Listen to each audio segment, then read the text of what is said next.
नमस्कार दोस्तों, हम शिक्षा प्रबंधन पर बात कर रहे थे और शिक्षा प्रबंधन में हम प्रारंभिक शिक्षा विभाग की जो भी संस्थाएं वगैरह थी उसको हम ठीक से पढ़ चुके हैं। ठीक है, वैसे हम जिस एग्ज़ाम की प्रिपरेशन कर रहे हैं उस हिसाब से प्रारंभिक शिक्षा विभाग की संस्थाओं का प्रश्न जनरली कम बनता है। फिर भी RSCERT, ठीक है, Rajasthan state text book board जो है उससे सवाल फिर भी बनेगा, क्योंकि वो आपके 12th तक के काम भी कर रहा साथ में। तो हमने वैसे भी उन दोनों संस्थाओं को ठीक से है वो ज़्यादा डिटेल से समझा, बाकी वैसे ही नॉर्मल समझा है। ठीक है, तो आप ऐसा समझिए कि प्रारंभिक शिक्षा निदेशालय की सारी बातें पूरी हो गई। आज हम बात करने वाले हैं माध्यमिक शिक्षा निदेशालय की या माध्यमिक शिक्षा की। ठीक है, माध्यमिक शिक्षा, प्रारंभिक शिक्षा हम बढ़िया तरीके से कर चुके हैं। माध्यमिक शिक्षा में विद्यार्थियों सबसे पहले हम क्या देखेंगे, इसका पद सोपानिक क्रम देखेंगे। ठीक है, अर्थात किस तरह से इनका मैनेजमेंट कैसे होता है, ऊपर से नीचे तक की पदावली देखेंगे, जैसा कि हम प्रारंभिक शिक्षा निदेशालय में देख चुके हैं। उसके बाद में हम इसकी विभिन्न संस्थाएं देखेंगे कि कौन कौन सी संस्थाएं हैं इस समय। ठीक है, कौन कौन सी संस्थाएं कार्य कर रही है उस पर बात करेंगे, जिसमें आपकी राजकीय संस्थाएं भी आएगी और उसके साथ साथ में आपके स्वायत्त संस्थाएं भी आएगी। ठीक है, तो दोनों ही देखेंगे हम यहाँ पे। और इस टॉपिक के पूरे होते ही राजस्थान की शिक्षा से संबंधित विभिन्न संस्थाएं कंप्लीट हो जाएगी और साथ साथ में काफ़ी कुछ संस्थाएं जो एक्स्ट्रा से दे रखी है वो भी पूरी हो जाएगी। ठीक है, तो बात हम शुरू करने जा रहे हैं पद सोपानिक क्रम से। माध्यमिक शिक्षा जनरली हमने 9वीं से 12वीं तक कर रखी है। वैसे होती माध्यमिक शिक्षा 9वीं 10वीं है सेकेंडरी, परंतु सीनियर सेकेंडरी का डिपार्टमेंट राजस्थान में नहीं अलग नहीं बना हुआ है, तो फिर हम 11th 12th को भी माध्यमिक शिक्षा विभाग में रखते हैं। ठीक है, तो जैसे 12वीं क्लास है तो 12वीं क्लास को हम कहते क्या, सीनियर सेकेंडरी बोलते हैं, उच्च माध्यमिक बोलते हैं, परंतु कार्य सारा माध्यमिक शिक्षा बोर्ड राजस्थान करता, अजमेर से करता है। इसलिए माध्यमिक शिक्षा 9वीं 10वीं भले ही है, परंतु हमारे यहाँ पे 11th 12th का मैनेजमेंट भी माध्यमिक शिक्षा के द्वारा ही किया जाता है। तो राजस्थान में क्या बेसिकली दो स्कूली शिक्षा में दो ही विभाग है। प्राथमिक शिक्षा विभाग जो 8वीं तक काम करता है, और 8वीं से लेकर आगे 9वीं से लेकर 12वीं तक का जो काम है वो उच्च माध्यमिक विभाग जैसा कोई संस्था नहीं है, बल्कि वो माध्यमिक शिक्षा विभाग काम करता है। ठीक है, जैसे मान लो L1 L2 थर्ड ग्रेड जो है वो प्रारंभिक शिक्षा विभाग के कर्मचारी है। फिर second grade, first grade, headmaster और PO प्रिंसिपल वगैरह जितने भी हैं ये सारे माध्यमिक शिक्षा विभाग के कर्मचारी है। ठीक है, अभी जैसे सेकंड ग्रेड की वैकेंसी चल रही है, वरिष्ठ अध्यापक जितने भी आएंगे ये माध्यमिक शिक्षा विभाग में आएंगे। ठीक है, और यही वरिष्ठ अध्यापक जो है ये प्राइमरी स्कूल प्रारंभिक शिक्षा में भी जा सकते हैं, बट वो अगर प्रारंभिक शिक्षा में गए तो वो 8वीं तक की स्कूल के हेडमास्टर के रूप में जाएंगे। ठीक है, अब जैसे फर्स्ट ग्रेड की भर्ती चल रही है, फर्स्ट ग्रेड क्या करेगा, ये 11th और 12th को पढ़ाता है, और 11th और 12th की क्लास के साथ साथ में फर्स्ट ग्रेड जो है वो आपके यूं कहिए कि अगर किसी स्कूल में सेकंड ग्रेड की पोस्ट खत्म कर दी गई है तो उस विद्यालय में वो आपके जैसे जिस विषय का है वो उस 9वीं 10वीं की किताबें भी पढ़ाता है। ठीक है, तो माध्यमिक शिक्षा जो है ये हमारे राजस्थान के अंदर यूं कहिए कि 9वीं 10वीं क्लास है, परंतु माध्यमिक शिक्षा बोर्ड जो है, माध्यमिक शिक्षा विभाग जो है ये 9वीं से 12वीं तक की सभी क्लासों को अपने में समेटे हुए हैं। ठीक है, तो हम बात शुरू करने जा रहे हैं। सबसे पहले इसका पद सोपानिक थोड़ा सा देख लेते हैं। ये विशेष कुछ भी नहीं है, वो सेम प्रारंभिक शिक्षा विभाग वाला सेम पद सोपानिक है, थोड़ा सा चेंजेस कहीं आएगा वो मैं आपको बता दूंगा। देखिए, सबसे ऊपर होते शिक्षा मंत्री। सबसे ऊपर कौन है, शिक्षा मंत्री है, education minister of Rajasthan government. ठीक है, राजस्थान के शिक्षा मंत्री जो है वो ये आपके शिक्षा मंत्री प्रारंभिक शिक्षा मंत्रालय भी उसके पास में होता है और आपके माध्यमिक शिक्षा मंत्रालय भी उसके पास में होता है। उच्च शिक्षा का मामला अलग है, तकनीकी शिक्षा का मामला अलग है, लेकिन स्कूल शिक्षा का मंत्री एक ही होता है, चाहे प्राथमिक शिक्षा हो चाहे वो माध्यमिक शिक्षा हो। ठीक है, अभी जैसे बी डी कल्ला मुख्य शिक्षा मंत्री है, तो बी डी कल्ला प्रारंभिक शिक्षा का भी मंत्री है और माध्यमिक शिक्षा का भी मंत्री है। फिर क्या होता है, उसके बाद में ये शासन सचिव बैठते हैं और आपके स्कूल शिक्षा का एक कमिश्नर भी बैठता है। तो इसमें कोई अलग कुछ भी नहीं है, ये लगभग सेम हो जाते हैं। ये सचिवालय का स्तर है। कौन सा स्तर है ये सचिवालय स्तर है, जहां पे नीतियों का निर्माण होता है। ये सचिवालय स्तर है और यहां से क्या होता है, नीति निर्माण होता है, पॉलिसी मेकिंग होती है। ठीक है, और उसके बाद आता है निदेशालय स्तर। फिर शुरू होगा आपके ये निदेशक माध्यमिक शिक्षा विभाग राजस्थान। और जैसा कि मैंने आपको बताया था 1950 तक ये लगभग एक ही थे, लेकिन 1950 के बाद में फिर 1950 में स्थापना हुई, 1997 तक एक ही थे और 1 जनवरी 1998 से ये निदेशक माध्यमिक शिक्षा अलग हो गया, निदेशक प्रारंभिक शिक्षा अलग हो गया। ठीक है, तो ये डायरेक्टर बैठते हैं और यहां से नीतियों का इम्प्लीमेंटेशन स्टार्ट होता है। ठीक है, तो निदेशक माध्यमिक शिक्षा राजस्थान कहां बैठेगा, बीकानेर में बैठेगा। कहां बैठेगा, बीकानेर में बैठेगा। ठीक है, तो देखिए फिर बीकानेर में एजुकेशन डायरेक्टर बैठेगा और भी जो सेकेंडरी एजुकेशन डायरेक्टर है वो बैठेगा। इस निदेशक के अंडर में आपके कुछ संयुक्त निदेशक होते हैं और मैंने आपको बताया था जेडी बैठते हैं और संभाग स्तर पर टोटल 9 जेडी बैठेंगे और 9 जो शिक्षा मंडल है मैंने आपको बताए थे, उन मंडल पर एक जेडी बैठता है। ठीक है, जॉइंट डायरेक्टर जैसे हम कह सकते हैं, संयुक्त निदेशक कहते हैं। हम जैसे बाड़मेर जिला है तो बाड़मेर जिले का जेडी जो है वो आपके कहाँ बैठता है, वो जोधपुर के शिक्षा मंडल में बैठता है। जैसे मान लो कि पहले क्या होता था, मुझे 2013 की मैं बात करता हूँ, अभी तो क्या है काफी कुछ चीजें ऑनलाइन हो गई।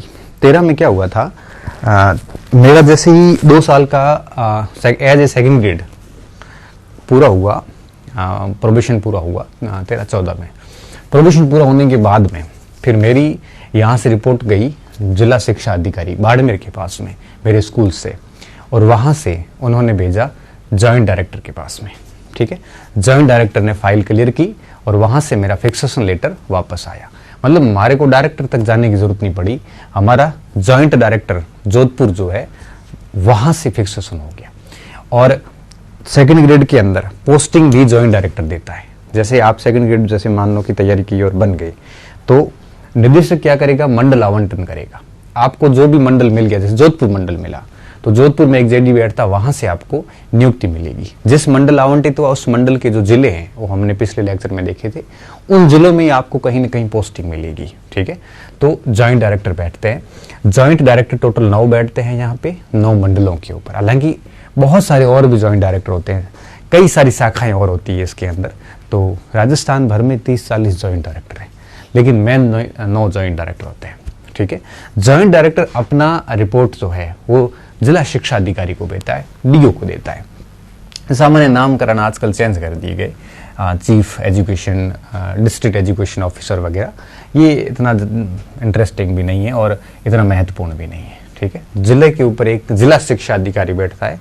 ये सेम श्रृंखला जो है वो प्रारंभिक शिक्षा निदेशालय में भी है और माध्यमिक शिक्षा निदेशालय में भी है। ठीक है, और उसके बाद अब जो सीडीओ बैठेगा, ये एक प्रकार से पूरी जिले के अंदर प्रोजेक्ट का कोऑर्डिनेटर होता है। फिर उसमें उसके अधीन आपके डीओ भी बैठता है, उसके अधीन ये ब्लॉक शिक्षा अधिकारी भी बैठते हैं, माध्यमिक उच्च माध्यमिक विद्यालय जितने भी आते हैं वो भी है, और जितने भी पीओ वगैरह, प्रधानाचार्य, प्रधानाध्यापक वगैरह ये सब आते हैं। तो आप इसको ऐसे समझिए, ये सारे स्कूल्स वगैरह एक डीओ, ये सब आपके सीडीओ के अंडर में आते हैं। सीडीओ डायरेक्ट आपके जॉइंट डायरेक्टर के अंडर में आता है।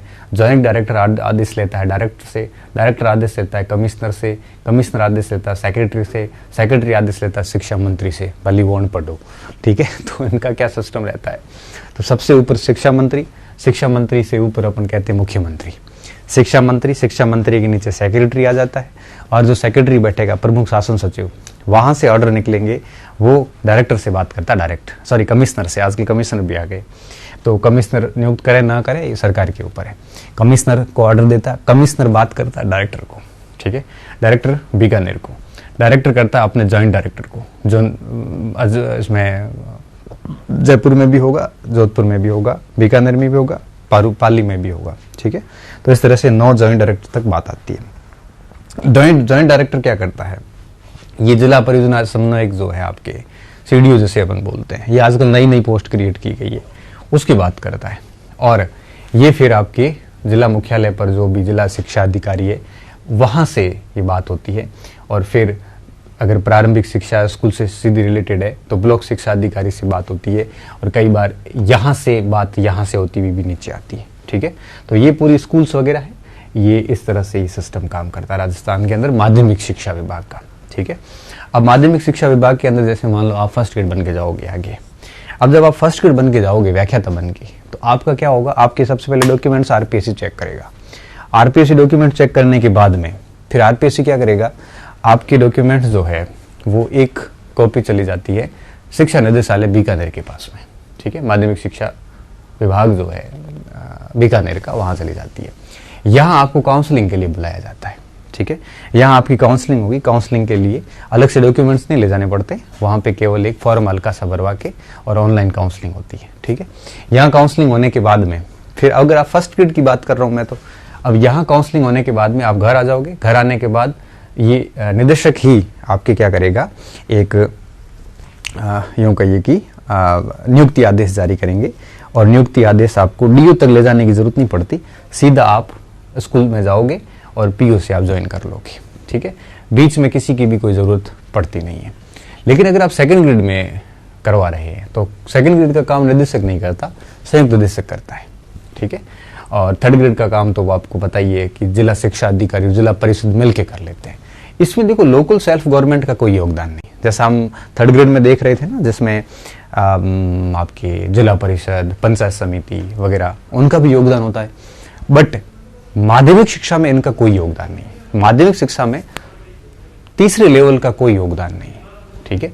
तो ये एक प्रकार से एक सामान्य इनकी पद सोपानिक श्रृंखला है, जिसके तहत राजस्थान में माध्यमिक शिक्षा विभाग का ढांचा काम कर रहा है, ठीक है।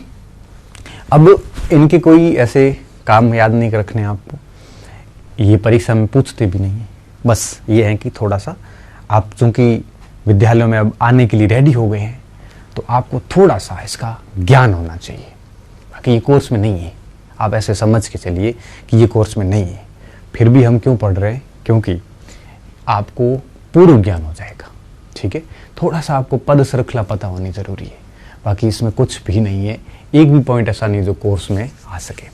अब ये अन्य शिक्षण संस्थान जो है, कुछ ऐसे शिक्षण संस्थान हैं जिनके ऊपर डीओ, सीडीओ, बीओ, पीओ कुछ नहीं होता। यहाँ सीधे के सीधे आपके एक डायरेक्टर होते हैं, या जो मेन हेड होता है वो सीधा माध्यमिक शिक्षा विभाग निदेशालय से सीधे ऑर्डर प्राप्त करता है। ये बीच में कोई अधिकारी, जॉइंट डायरेक्टर वगैरह नहीं होते, ठीक है। जैसे उच्च अध्ययन शिक्षण संस्थान है, IASC है, या राजकीय शारीरिक शिक्षा महाविद्यालय जोधपुर है, बीकानेर का शार्दुल स्पोर्ट्स स्कूल है, और टीचर जो एजुकेशन है TEC बोलते जैसे हम, शिक्षक शिक्षा महाविद्यालय, ये कुछ ऐसे संस्थान हैं जो आपके सीधे तौर पे सीधे माध्यमिक शिक्षा निदेशक से ऑर्डर प्राप्त करते हैं। ये बीच में किसी भी इनकी ज़रूरत नहीं है, ठीक है। वैसे क्या डायरेक्ट आप डायरेक्टर से बात नहीं कर सकते, आपको अपनी जैसे अब कई सेकंड ग्रेड के मेरे पास फ़ोन आते हैं कि सर फॉर्म भरना है, तो हमें अनुमति कैसे लेनी है, NOC कैसे लेनी है। तो बच्चे क्या करते हैं, अभी जो टीचर लगे हुए हैं वो टीचर क्या करेंगे, जैसे सेकंड ग्रेड लगा हुआ, फर्स्ट ग्रेड की उनको NOC चाहिए, तो वो सबसे पहले एक एप्लीकेशन डालेगा। पहले की मैं बात कर रहा हूँ, आजकल तो सीधे साला दर्पण पे ही आप सीधे ऑनलाइन अप्लाई कर लेते हो। पहले क्या होता था, प्रिंसिपल को आपको एप्लीकेशन देनी पड़ती थी, ठीक है, और वहाँ से जिला शिक्षा अधिकारी होते हुए आपकी एप्लीकेशन जॉइंट डायरेक्टर के पास जाती थी, और लास्ट में डायरेक्टर से आपको NOC मिलती थी।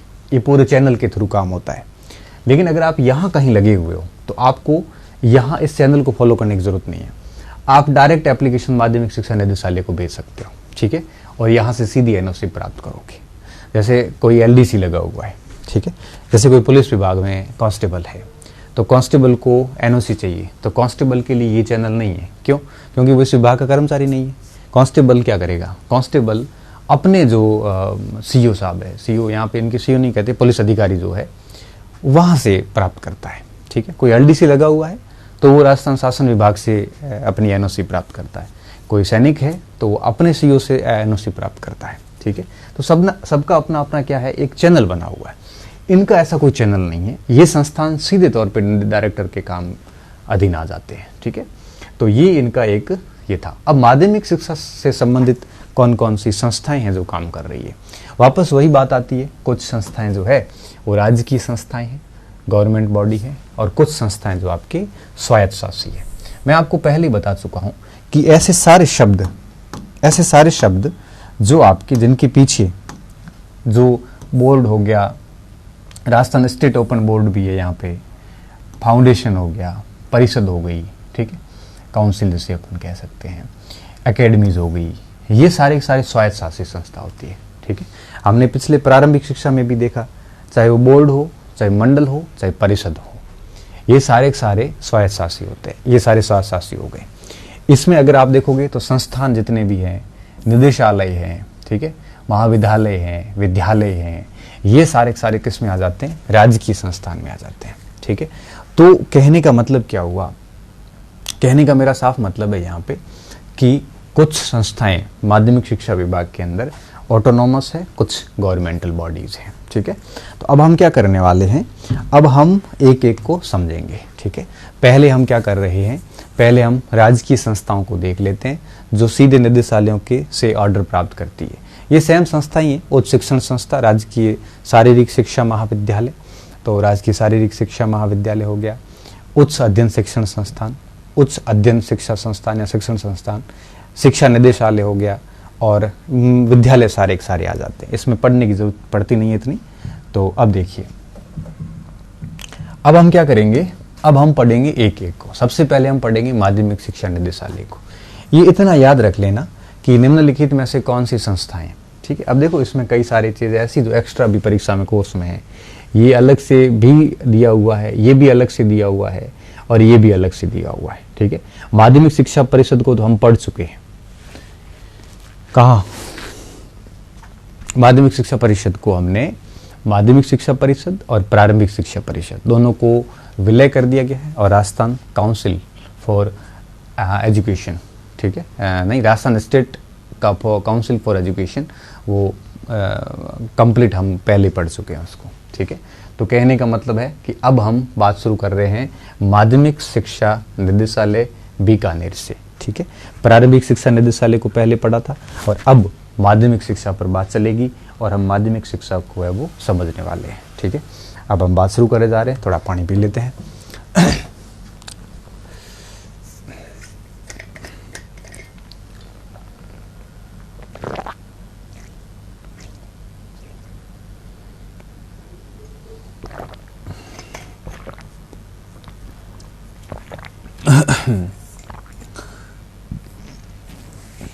ये शारीरिक शिक्षा महाविद्यालय, ध्यान रखना, ये महाविद्यालय ऐसा है जो इसमें आ गया, बाकी महाविद्यालय सारी कॉलेज शिक्षा में चले जाते हैं। ठीक है, चलो अब अपन शिक्षा, माध्यमिक शिक्षा की बात करते हैं।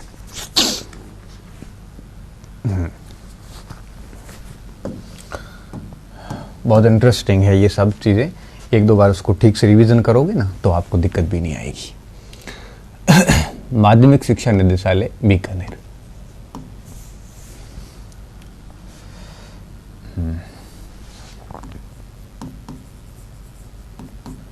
माध्यमिक शिक्षा निदेशालय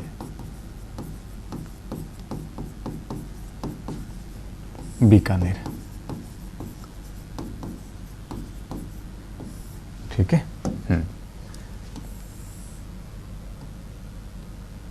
ठीक है, अब देखिए हम एक एक पॉइंट पर चर्चा करते हैं। सबसे पहले थोड़ा सा इसका स्थापना देख लेते हैं कि इसकी स्थापना कैसे हुई, कब हुई। ठीक है, अब देखिए विद्यार्थियों, हम पहले से इसको पढ़ते हुए आ रहे हैं, तो दोबारा एक बार फिर शॉर्ट में देख लेते हैं। मैंने आपको कहा भी था कि 1950 में स्थापना हुई, बीकानेर में हुई थी, और फिर 1997 में इनको अलग कर दिया गया, माध्यमिक शिक्षा अलग, प्रारंभिक शिक्षा निदेशालय अलग। ठीक है। और 1 जनवरी 1948 से ये 48 का सॉरी 98 से पृथक रूप से कार्य करने लगा।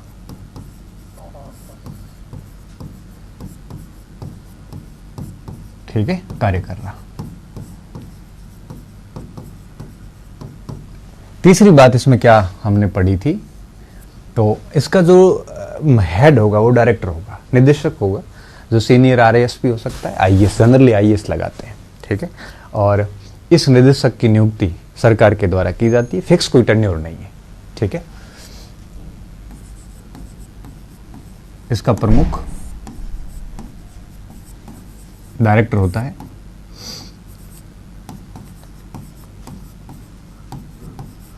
डायरेक्टर होता है।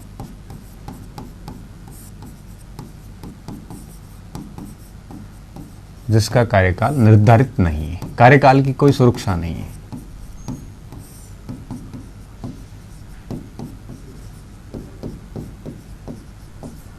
कार्यकाल निर्धारित नहीं है। ठीक है, तो 1950 में स्थापना हुई, 1998 से ये पृथक रूप से कार्य कर रहा है। और एक डायरेक्टर होता है जो आपके यूं कहिए कि इसको कार्यकाल की कोई सुरक्षा जो है वो इसके ऊपर नहीं होती। ये तो उसकी स्थापना की मेन बात हो गई। अब बात आती है इसके कार्यों की, कि बेसिकली इसकी कार्य क्या है। ठीक है, कार्य क्या क्या है। अब आप इसको ऐसे समझना कि माध्यमिक शिक्षा से संबंधित सभी प्रकार के कार्य, माध्यमिक शिक्षा से संबंधित डाटा लेना हो स्कूल से, परिणाम का पूरा क्यूमुलेटिव समग्र सूचना तैयार करना हो, सरकार को सूचनाएं पहुंचाना हो, सरकार की माध्यमिक शिक्षा से संबंधित नीतियों को लागू करना हो, सेकेंडरी एजुकेशन से संबंधित, कक्षा 9 से 12 से संबंधित A to Z कार्य माध्यमिक शिक्षा डायरेक्ट निदेशालय के द्वारा होते हैं। ठीक है, सारे कार्य जो है माध्यमिक शिक्षा निदेशालय करता है।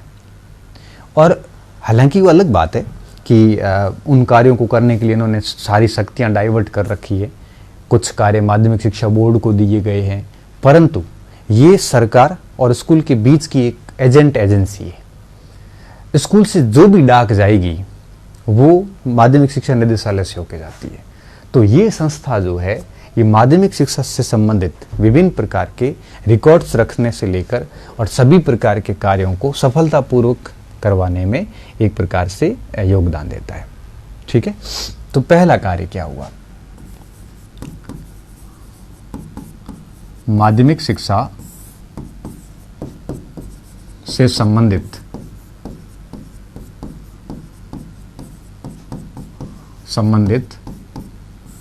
योजनाओं का क्रियान्वयन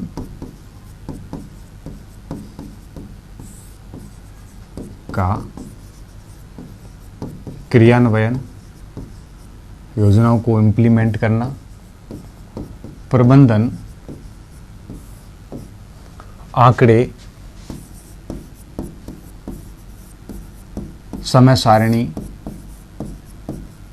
ठीक है,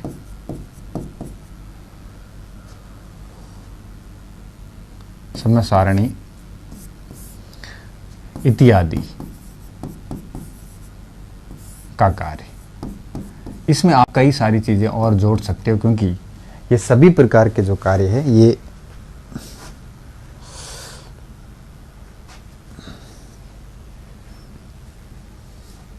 माध्यमिक शिक्षा विभाग जो है वो संपादित करता है। ठीक है, सभी कार्य माध्यमिक शिक्षा विभाग जो है वो संपादित करता है। ठीक है, तो ये मेन कार्य थे जो इनको करने हैं। इसके साथ साथ में आपके ये तो कार्य हो गए आंकड़े वगैरह तैयार करने वगैरह। ठीक है, सारे आंकड़े तैयार करना, स्कूल्स का टाइम टेबल भी तय करना, साल भर की गतिविधियां तय करना। ठीक है, योजनाओं का क्रियान्वयन करना, उसको मैनेज करना। ठीक है, किस तरह से क्या करना, ये सारा माध्यमिक शिक्षा निदेशालय कार्य करता है। ठीक है, दूसरे देखिए विभिन्न छात्रवृत्तियों का ब्यौरा रखना,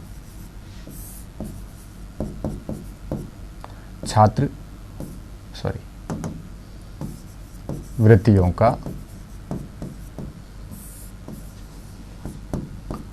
ब्यौरा तैयार करना। तैयार करना। ठीक है, ये ब्यौरा वो स्कूल से मंगवाते हैं और स्कूल से जो भी आंकड़े मिलते हैं उन आंकड़ों को एक समग्र राजस्थान भर के आंकड़ों के रूप में तैयार किया जाता है, चाहे वो पूर्व मैट्रिक हो, चाहे उत्तर मैट्रिक हो, गार्गी बालिका प्रोत्साहन हो, इंदिरा प्रियदर्शनी हो, सारे नाम लिख सकते हैं हम इसमें। गार्गी,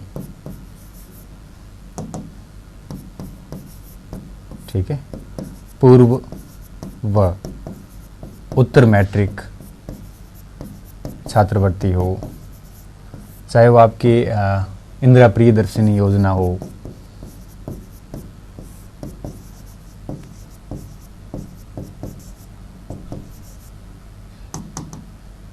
तो ये सारी छात्रवृत्तियों के डेटा जो है वो कौन रखता है? माध्यमिक शिक्षा निदेशालय अपने पास में रखता है। ये इनका एक मेन ये कार्य हो गया।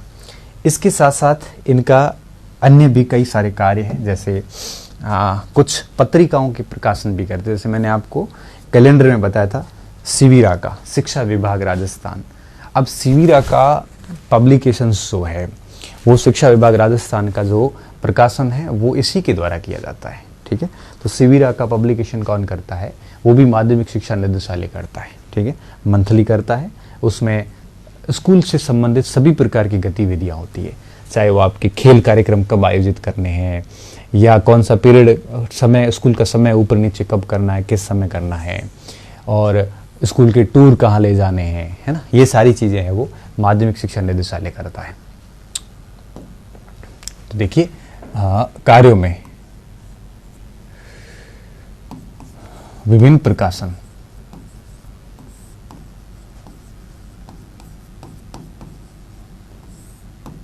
ठीक है, विभिन्न प्रकाशन, इसमें अगर अपन देखें तो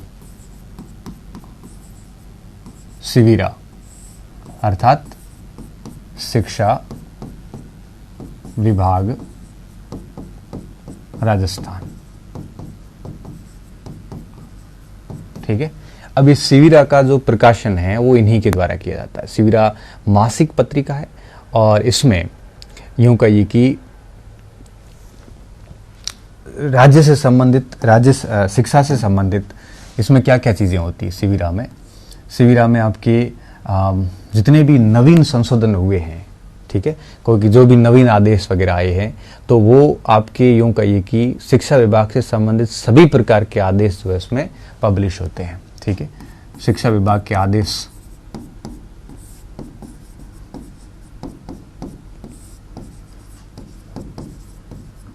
होते हैं इसमें। इसके साथ साथ में इसके आपके विद्यालय की गतिविधियों के बारे में होता है, विद्यालयी गतिविधियों का प्रकाशन इसमें होता है।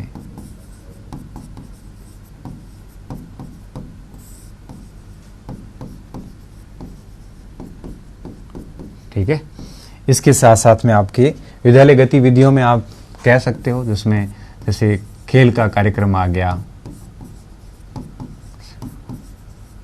ठीक है, छुट्टियों के बारे में आ गया,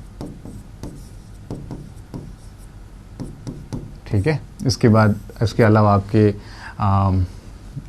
और भी कई सारे कोई परिवर्तन आए हैं तो उसमें भी आ गया, विभिन्न प्रकार के कोई नए चेंजेस हुए हैं तो वो वैसे आदेशों में आ जाते हैं। तो ये सारी चीजें होती है और ये मासिक पत्रिका है। कैसी पत्रिका है? मासिक पत्रिका। ठीक है, ये माध्यमिक शिक्षा विभाग की एक सबसे अहम पत्रिकाओं में से एक है। एक इसकी नया शिक्षक करके त्रैमासिक पत्रिका भी आती है, नया शिक्षक। ये शैक्षिक नवाचारों को बताता है। ये त्रैमासिक पत्रिका है, 3 महीनों में एक बार पब्लिश होती है। ठीक है, त्रैमासिक पत्रिका, और इसमें शैक्षिक नवाचार जितने भी, इनोवेशन जितने भी है, चाहे कोई नया एप्लीकेशन बनना हो या पढ़ाई में कोई नया एक प्रकार से कोई प्रयोग हुआ हो, तो ऐसे इनोवेटिव आइडियाज जो होते हैं एजुकेशन से संबंधित, उनको इसमें प्रकाशित किया जाता है। ठीक है, तो अध्ययन से संबंधित, नवाचार से संबंधित इनोवेटिव आइडियाज इसमें आते हैं। ठीक है, जितने भी आपके ये सारी चीजें इसमें आ जाती है। तो सेविरा नया शिक्षक जैसे पत्रिकाएं प्रकाशित करना हो, चाहे वो आपके विभिन्न प्रकार के आंकड़े वगैरह रखना हो, छात्रवृत्तियों के ब्यौरे रखना हो, ये सारे कार्य इसमें संपादित होते हैं। साथ में वित्तीय कार्य भी करता है। अच्छा, भाषाई अल्पसंख्यकों के लिए भाषाओं का जो आपके अध्ययन करवाया जाता है वो भी सुनिश्चित करते हैं, ताकि जैसे उर्दू भाषा है या संस्कृत भाषा है, ऐसी भाषाएं छूटनी नहीं चाहिए। तो उन भाषाओं के लिए भी आपके माध्यमिक शिक्षा निदेशालय जो है वो कार्य करवाता है, ताकि भाषाओं में कहीं कोई ऐसा पिछड़ापन ना आए। ठीक है, उसकी पठन पाठन का कार्य संपादित करता है। ठीक है, तो एक हम ये भी लिख सकते हैं,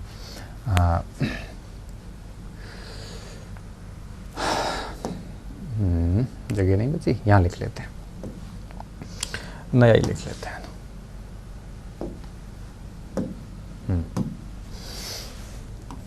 भाषाई अल्पसंख्यक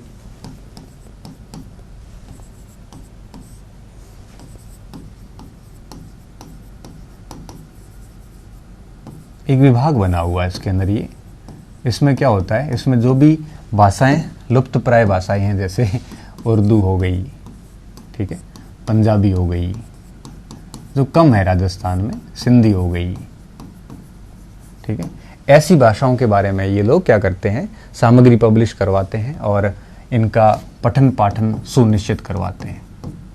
गुजराती भाषा इत्यादि का पठन पाठन सुनिश्चित करवाते हैं। ठीक है, सुनिश्चित करवाते हैं। तो कोई बहुत बड़ी बात नहीं है, बस इस बात का आपको स्पेशली ध्यान रखना है। ठीक है, तो ये था हमारा निदेशालय। सबसे पहला पॉइंट यहाँ पे क्लियर हो जाता है, माध्यमिक शिक्षा निदेशालय। ठीक है, इसमें कुछ भी नहीं है, राजस्थान भर के सारे माध्यमिक और उच्च माध्यमिक विद्यालयों को शामिल किया जाता है। ठीक है, अब उच्च शिक्षण संस्थान जो है, उच्च अध्ययन शिक्षा संस्थान, इसको थोड़ा सा देख लेते हैं। उससे पहले मैं चाहता हूँ ये राजकीय शारीरिक शिक्षा महाविद्यालय देख लेते हैं। छोटा है, फिर इसके लिए अलग शायद क्लास लग सकती है, क्योंकि ये अलग से सिलेबस में भी है। ठीक है, तो ये अलग से जो है ना, इसको अलग से पढ़ते हैं। उससे पहले अपन ले लेते हैं राजकीय शारीरिक शिक्षा महाविद्यालय। ठीक है, यहीं ले लेते हैं ना।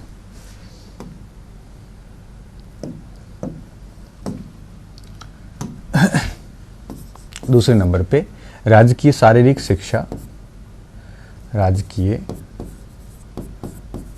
शारीरिक शिक्षा, बेसिकली ये बीकानेर में स्थापित हुआ था, शिक्षा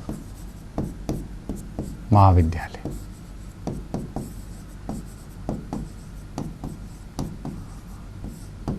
ठीक है, अब इसमें क्या क्या ध्यान रखना है। सबसे पहली बात ये ध्यान रखनी है कि इसको 1957 में बीकानेर में स्थापित किया। ठीक है, कहां पे, बीकानेर में स्थापित हुआ था, और अगले ही साल स्थापित, और 1958 में इसे जोधपुर स्थानांतरित कर दिया गया। जोधपुर स्थानांतरित किया गया। तो वर्तमान में कहाँ है, वर्तमान में ये जोधपुर में है। पहले कहाँ पे था, पहले ये बीकानेर में था। ठीक है, तो वर्तमान में जोधपुर में है। एक तो बात होगी, ये बस नाम से विदित है कि ये क्या करवाता होगा।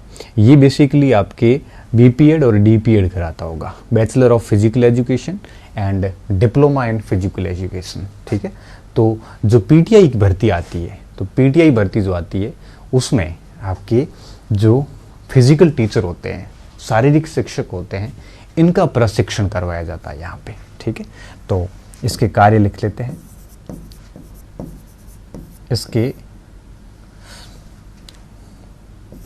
इसका कार्य ठीक है, बैचलर ऑफ फिजिकल एजुकेशन, ठीक है। तो शारीरिक शिक्षा में स्नातक, शारीरिक शिक्षा में स्नातक डिग्री, और दूसरा डीपीएड, डी का मतलब डिप्लोमा। डिप्लोमा 1 वर्ष का होता है और डिग्री जो है वो 3 वर्ष 4 वर्ष उस हिसाब से होती है, ठीक है। तो डीपीएड में क्या होगा, डिप्लोमा इन फिजिकल एजुकेशन, तो शारीरिक शिक्षा में डिप्लोमा, ये काम इनके है यहाँ पे, ठीक है। तो ये डिप्लोमा भी कराते हैं, स्नातक भी कराते हैं, दोनों ही फिजिकल एजुकेशन से संबंधित हैं, ठीक है। तो फिजिकल एजुकेशन से संबंधित डीपीएड और बीपीएड करवाने का कार्य इनके द्वारा करवाया जाता है, ठीक है। तो साथ साथ में, इसके साथ साथ में जो भी पीटीआई वगैरह है वो नौकरी लग गए हैं, उसके बाद उनका प्रशिक्षण भी यही लोग करवाते हैं, ठीक है। तो पीटीआई का प्रशिक्षण भी करवाते हैं। पीटीआई फिजिकल टीचर इंस्ट्रक्टर जो होते हैं को सेवा काल में प्रशिक्षण भी करवाया जाता है, सेवाकालीन प्रशिक्षण, ठीक है। ये मेन इसके 2 कार्य हैं, बाकी इसमें कुछ विशेष नहीं है, बस इतना आप याद कर लेना, ठीक है। तो अब हम दूसरी संस्था को पूरा कर चुके हैं। अब हम बात करेंगे तीसरी संस्था जो हमारे लिए सबसे ज़्यादा महत्वपूर्ण है, ठीक है। और ये है हमारे संस्था कौन सी, ये आएगी आपकी IASE, ठीक है। हाँ, ये संस्था, ये हो गया, ये हो गया। अब हम पढ़ते हैं इसके बारे में, ये पढ़ते हैं जो सबसे महत्वपूर्ण है। यहाँ से एक सवाल आने के चांसेस है। देखो, माध्यमिक और उच्च माध्यमिक विद्यालय जितने भी हैं वो ऑलरेडी उसमें समझने जैसा कुछ नहीं है, अलग से कुछ भी नहीं है, लेकिन प्रश्न हमारा जो बनता है वो आपके इस जगह से बनने के, इन सभी में से सबसे ज़्यादा प्रश्न का चांसेस बनता है तो वो बनता है उच्च अध्ययन शिक्षण संस्थान से। विद्यार्थियों, इसको बहुत बढ़िया तरीके से याद रखना, ठीक है। इसमें से, उनमें से भी 3-4 अलग है। तो उच्च अध्ययन शिक्षा संस्थान, उच्च अध्ययन शिक्षा संस्थान जो कि काफ़ी राजकीय उच्च अध्ययन शिक्षण संस्थान, institute of advance study in education, ठीक है। ये हिंदी इसकी सही नहीं आई है, institute of advance study in education, ठीक है। तो एडवांस स्टडी है किसमें, शिक्षा में। जैसे बीएड होती है ना, तो बीएड क्या है, बैचलर इन एजुकेशन है। एमएड क्या होती है, मास्टर इन एजुकेशन। तो ये एजुकेशन की आपकी एडवांस स्टडी है, ठीक है। तो जिस तरह से हमारे आर्ट्स एक स्ट्रीम है, साइंस एक स्ट्रीम है, कॉमर्स एक स्ट्रीम है, वैसे ही आपके एजुकेशन भी एक स्ट्रीम होती है। कई लोगों ने एजुकेशन में नेट कर रखी है, कई लोगों ने एजुकेशन के अंदर बीएड किया, बीएड के बाद में उन्होंने एमएड किया, एमएड के बाद में उन्होंने नेट दी, तो उसके बाद में बीएड कॉलेज के अंदर वो प्रोफेसर बन सकते हैं। तो चूंकि कॉलेजेस बहुत कम हैं तो इसकी वैकेंसीज नहीं आती। तो एजुकेशन के क्षेत्र में, ठीक है, एजुकेशन के क्षेत्र में आप इसको ऐसे कंफ्यूज नहीं होना है। आप एक नॉर्मल एजुकेशन में कंफ्यूज हो सकते हो, जैसे आर्ट्स पढ़ रहे हैं, बैचलर ऑफ आर्ट्स, ये भी एजुकेशन ही है, बट बैचलर ऑफ आर्ट्स कला विज्ञान के विषयों की बात करता है, लेकिन एजुकेशन जो है, बैचलर ऑफ एजुकेशन, जैसे अपन बीएड बोलते हैं, तो जिसने एजुकेशन में बैचलर किया उसको पता है कि एजुकेशन देना कैसे है। फिर उसी स्टूडेंट ने एजुकेशन में मास्टरी करी, तो हम उससे एमएड बोलते हैं। उसी एजुकेशन में कोई एमफिल भी करता है, उसी एजुकेशन में कोई पीएचडी भी करता है, उसी एजुकेशन में कोई नेट भी करता है। तो वो एजुकेशन के आपके एडवांस स्टडी है, तो वो आपके IASE में होती है, ठीक है। तो शिक्षा के उच्च अध्ययन शिक्षण संस्थान, ये हम थोड़ा सा देख लेते हैं और उसके बाद में हम आगे बढ़ते हैं। उच्च अध्ययन शिक्षण संस्थान ही लिखा है इसमें, तो हिंदी में इसमें कोई गड़बड़ है, ये कहाँ से आ गया बीच में, यहाँ लिख लेते हैं, ठीक है। तीसरा पॉइंट, राजकीय उच्च अध्ययन शिक्षण संस्थान, institute institute of advance study, institute of advance study in education, ठीक है। इसको हम क्या कह सकते हैं, IASE हिंदी में लिखें तो शिक्षा में उच्च अध्ययन का संस्थान। शिक्षा उच्च अध्ययन, वैसे तो है ना, ये लिख लिया तो आप समझ तो आप इसमें भी जाओगे, हिंदी थोड़ी हिंदी क्या गड़बड़ है इसकी। उच्च अध्ययन शिक्षण संस्थान, हम इसको शिक्षा संस्थान की जगह ऐसे लिख सकते हैं। देखो इसके हिसाब से लिख लेते हैं हम, ठीक है। संस्थान, उच्च अध्ययन शिक्षा संस्थान, शिक्षा में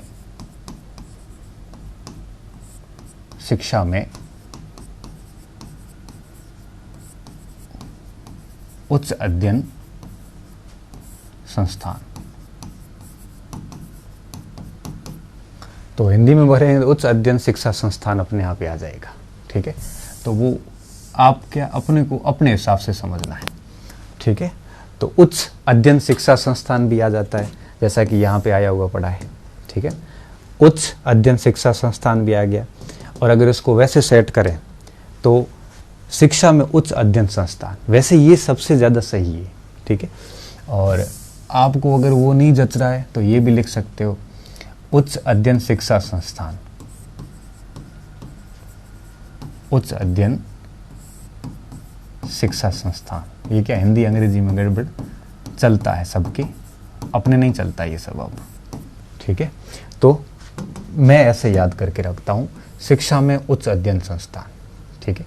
आप इसको ऐसे भी कर सकते हो, लेकिन IASE याद रखोगे तो सबसे बेस्ट है, institute of advance study in education, ठीक है। एजुकेशन में एडवांस स्टडी बहुत कम लोग करते हैं, ठीक है। MAd किए हुए लोग कम मिलते हैं, BEd किए हुए तो सब किए हुए। BEd कोई एडवांस स्टडी नहीं है, ठीक है। BEd बैचलर स्टडी है। तो हमारा क्या है, हमारा स्टडी इन एजुकेशन तो है, बट बैचलर इन एजुकेशन है हमारे पास में, ठीक है। हमारे पास में MAd होता तो मास्टर इन एजुकेशन हो जाता, मास्टर ऑफ एजुकेशन कह सकते हो। हमारे पास MPhil PhD होता तो भी हम कहते हैं कि हमारे पास एजुकेशन में क्या है, एजुकेशन में हमारे पास में एडवांस स्टडी है, ठीक है। तो ये संस्थान है, इसके बारे में हम बात करेंगे अभी। सबसे पहले हम देखते हैं इसकी स्थापना के संबंध में, ठीक है। स्थापना देखिए विद्यार्थियों, ये 1986 की जो हमारी नीति आई थी, एजुकेशन पॉलिसी आई थी, वर्तमान में तो नई आ गई। तो उस एजुकेशन पॉलिसी में इस पर बल दिया गया था। उसमें कहा गया था कि जो टीचर्स वगैरह आते हैं स्कूल्स वगैरह में, इन टीचर्स के पास में बेसिकली BEd होता है, ठीक है। और इसको थोड़ा और हायर स्टडी की जानी चाहिए एजुकेशन के ऊपर, और वो हायर एजुकेशन जो है स्टडी के अंदर, सॉरी एजुकेशन में, ये जो कर्मचारी लगे हुए हैं उनको भी करवाओ और जो नहीं लगे हुए उनको भी करवाओ, ठीक है। तो मेरा एक दोस्त पहले, अभी तो शायद उसने छोड़ दी वहाँ से, IASE में ही आपके लगा हुआ था, कर्मचारी था वहाँ पे, लेक्चर वगैरह था वहाँ पे पढ़ाता था, ठीक है। खुद वहाँ पे IASE में था। मेरे कई साथी यहाँ से BEd करके आए, MAd करके आए यहाँ से IASE से। राजस्थान भर में 2 ही IASE हैं, एक बीकानेर में है, एक अजमेर के अंदर आई हुई है, ठीक है। 2 गवर्नमेंट की है, 2 प्राइवेट की है, तो टोटल 4 IASE है। तो यहाँ से आप BEd कर सकते हो, MAd कर सकते हो, यहाँ से PhD MPhil कर सकते हो, बट कर सिर्फ और सिर्फ एजुकेशन में ही सकते हो। ऐसा नहीं हो कि नहीं मुझे साहब इतिहास में यहाँ MSc का M करना है, MPhil करना, वो नहीं होगा। यहाँ पे सिर्फ एजुकेशन में होगा। एजुकेशन में BEd, MAd, MPhil, PhD सारी चीज़ें हो जाएगी, बट यहाँ पे होगा सिर्फ और सिर्फ एजुकेशन में। यहाँ पे कोई दूसरा सब्जेक्ट नहीं लाया जाएगा, ठीक है। हालांकि एजुकेशन के सब्सिडियरी सब्जेक्ट तो होंगे, यानी आप फिजिक्स को सब्जेक्ट को लेके चले गए कि मुझे यहाँ पे फिजिक्स में करना है, वो तो पॉसिबल नहीं है, ठीक है। तो इंस्टीट्यूट ऑफ एडवांस स्टडी की जो हमारे धारणा है राजस्थान के अंदर, ये बेसिकली 1941 में आ गई थी। 1940-41 में ही राजस्थान के अंदर शिक्षक शिक्षण शुरू हो चुका था, एजुकेशन के क्षेत्र में काम शुरू हो गया था। उसके बाद में फिर ये काम कंटिन्यू चलता रहा, और 1986 के अंदर जब एजुकेशन पॉलिसी आई उसमें इसको थोड़ा सा और बल दिया गया और 1988-89 के अंदर राजस्थान में पहली बार 2 आईएएससी बने। 88 में बीकानेर का आईएएससी बना और 89 के अंदर अजमेर का आईएएससी बना। ठीक है, तो थोड़ा सा अपने स्थापना पर बात कर लेते हैं और उसके बाद में हम आगे इसके उद्देश्य और कार्य पढ़ते हैं। ठीक है, तो सबसे पहले हम स्थापना पे बात करते हैं। स्थापना की अगर अपन बात करें तो सबसे पहली चीज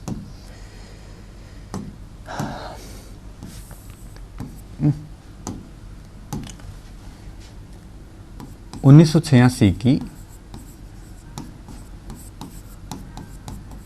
राष्ट्रीय शिक्षा नीति की सिफारिश थी।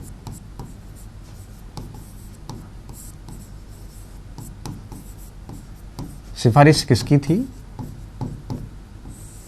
राष्ट्रीय शिक्षा नीति की सिफारिश थी और इस सिफारिश में इन्होंने कहा था कि इस प्रकार से आपको कॉलेजेस स्थापित, आईएएससी स्थापित करना चाहिए। ठीक है, फिर देखिए आगे क्या हुआ। दूसरा पॉइंट, बीकानेर व अजमेर में 2 आईएएसई स्थापित किए गए। ठीक है, अब देखिए दोनों के बारे में अपन थोड़ा थोड़ा एक्स्ट्रा से ले लेते हैं। सबसे पहले मैं बताता हूं बीकानेर के बारे में। बीकानेर की अगर बात करूं तो सबसे पहले इसकी स्थापना जो है बीकानेर आईएएससी की 1940 में की गई। कब स्थापना हुई? 1940 में स्थापना हुई। उसके बाद में भारत आज़ाद हुआ और आज़ाद होने के बाद में 1950 के अंदर इनको बीएड की एक प्रकार से मान्यता दी गई। ठीक है, पहले बीएड की मान्यता दी गई। ठीक है, उसके बाद में 1970 में एमएड की मान्यता दी गई कि 1970 में इनको कहा गया कि आप एमएड करवा सकते हो, मास्टर इन एजुकेशन करवा सकते हो।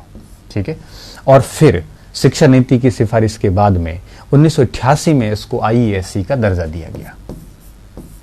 1988 में आईएएसई का दर्जा, और यह राज्य का पहला आईएएससी, यह राज्य का पहला आईएएसई बना। ठीक है, ये सारे तथ्य आप याद रख लेना। और सबसे खास बात देखिए विद्यार्थियों, जो बीकानेर का आईएएससी है, इस आईएएससी के पास में बीकानेर और आसपास के इस साइड के टोटल 15 जिलों के शिक्षकों को ये ट्रेनिंग भी देते हैं। 15 जिलों का दायरा है इसका। ठीक है, अब मैं बात करूं अजमेर की कि अजमेर आईएएससी कैसे बना। अगर अजमेर आईएएससी की बात करें तो इसकी स्थापना होती है 1941 में। 1941 में इसकी स्थापना हुई। ठीक है, उसके बाद में यहां पर भी पहले बीएड की मान्यता दी गई। उसके बाद में यहां पर आपके लगभग 1988 में एमएड की मान्यता दी गई। ठीक है, 1988 में यहां पे एमएड शुरू हुआ और उसके बाद में 1989 में आईएएससी का दर्जा दिया गया। वह राज्य का दूसरा आईएएससी बना। ये दोनों सरकारी है, ध्यान रखना। ठीक है, तो राज्य का दूसरा आईएएससी कहां पे है? अजमेर के अंदर। पहला है बीकानेर के अंदर। और आगे देखिए, इसका दायरा 18 जिलों तक है।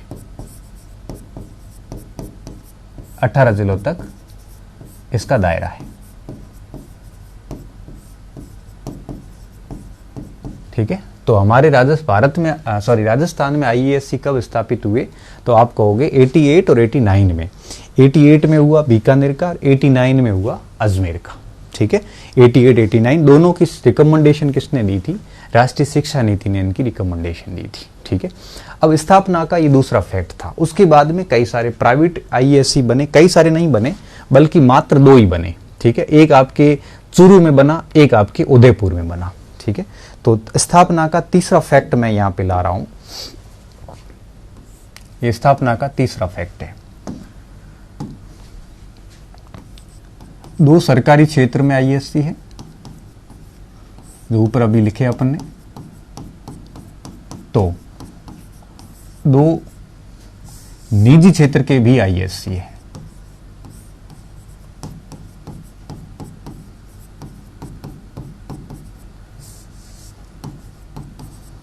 आईएएससी भी स्थापित किए गए।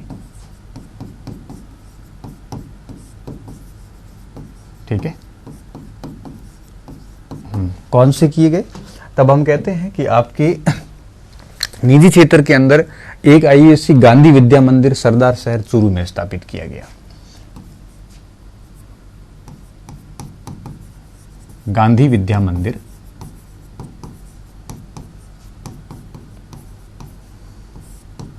सरदार शहर चूरू। ठीक है, और दूसरा आपके उदयपुर के अंदर स्थापित किया गया। एक मिनट, दूसरा आपके उदयपुर में स्थापित किया गया और इसे सीधा आईएएससी विद्या भवन उदयपुरी कहते हैं। विद्या भवन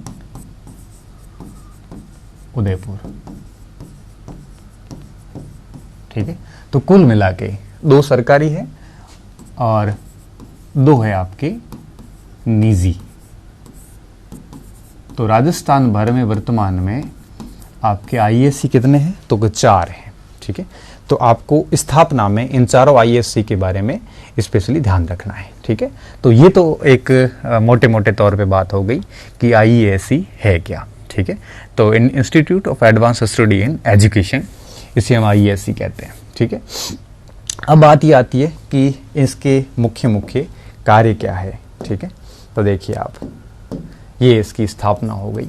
तो स्थापना में आपको ये सारे पॉइंट्स अच्छे से बढ़िया से देखने हैं। स्थापना में ये पॉइंट भी साथ में उसके ऐड कर देना। अब हम बात करते हैं इनके उद्देश्यों की कि इनके उद्देश्य क्या क्या है। ठीक है, उद्देश्य क्या है।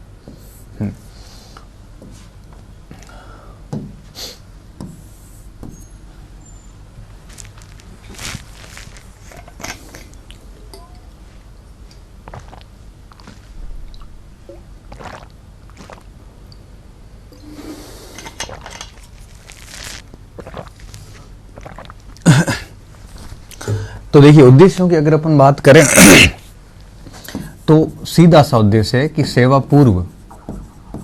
सेवा पूर्व का मतलब होता है जब हम नौकरी नहीं लगे होते हैं, उससे पहले हम जो बीएड वगैरह करते हैं उसे अपन सेवा पूर्व कहते हैं। तो कोई सेवा पहले, सेवा से पूर्व बीएड करना चाहता है, एमएड करना चाहता है, सेवा पूर्व तथा सेवा कालीन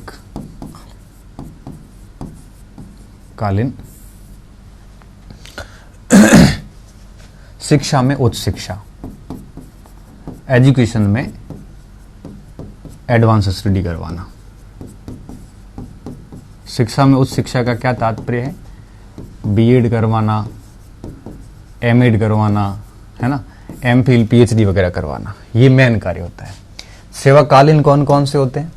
सेवाकालीन में आपको अगर नाम बताएं तो वरिष्ठ अध्यापक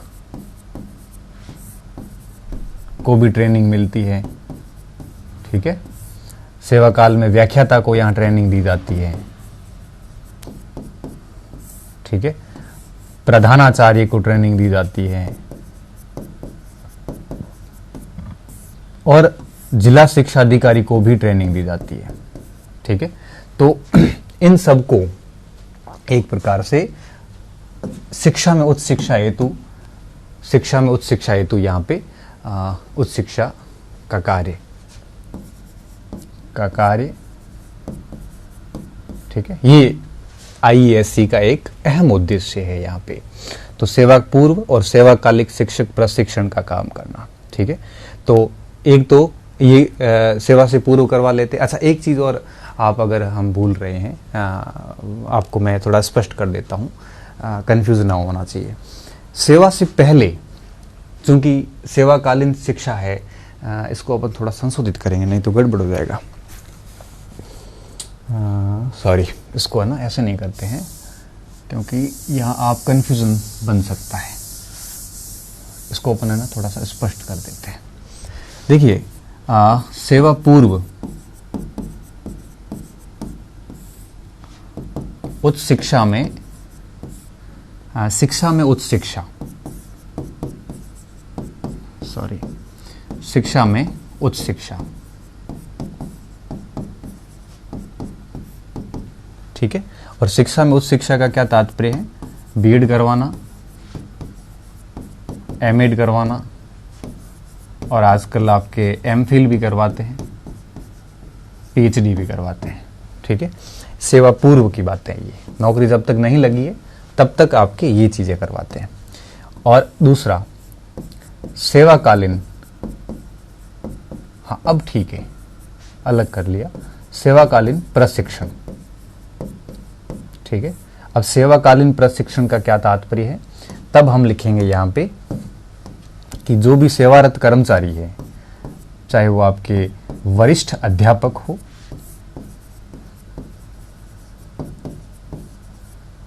दूसरा आपके व्याख्याता, तीसरा आपके जो ये प्रधानाचार्य हैं ये, और तीसरा जिला शिक्षा अधिकारी डीओ, तो इनको ट्रेनिंग देना, ठीक है। और सेवा पूर्व शिक्षा में उच्च शिक्षा, तो सेवा पूर्व कोई भी आपके यहाँ पे कार्य कर सकता है, और सेवा के पश्चात जो है वो आपकी होता है। अब एक चीज यहाँ पे और इंटरेस्टिंग है कि जो ये व्याख्याता, प्रधानाचार्य और डीओ है, इनको बीकानेर भी भेजा जा सकता है, व अजमेर में ट्रेनिंग दी जा सकती है, अजमेर, दोनों स्थानों पे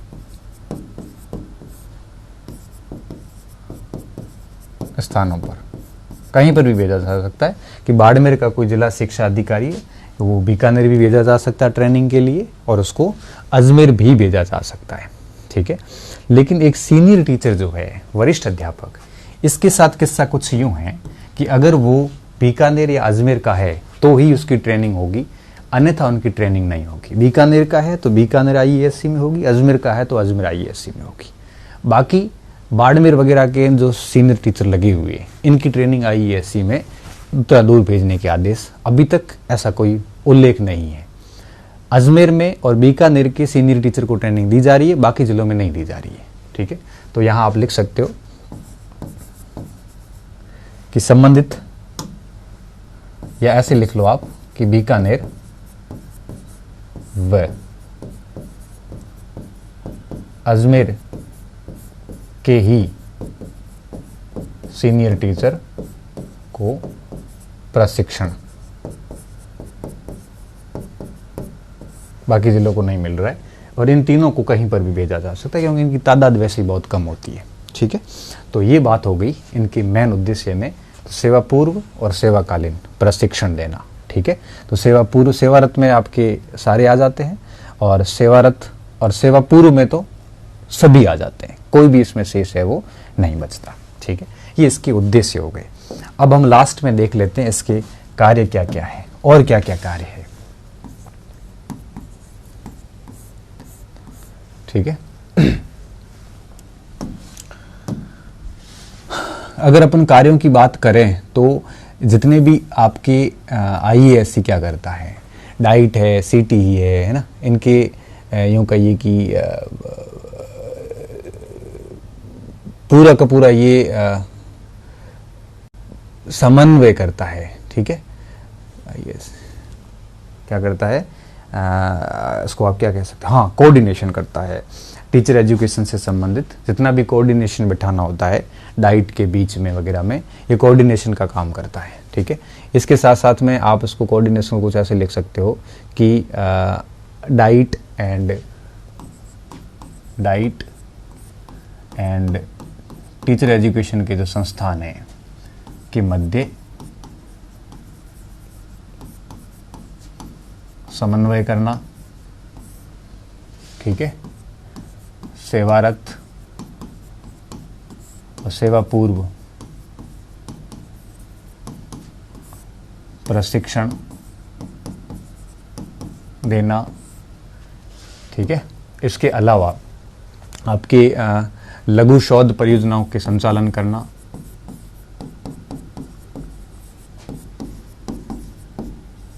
छोटी छोटी जो रिसर्च प्रोजेक्ट आते हैं, परियोजना का संचालन करना,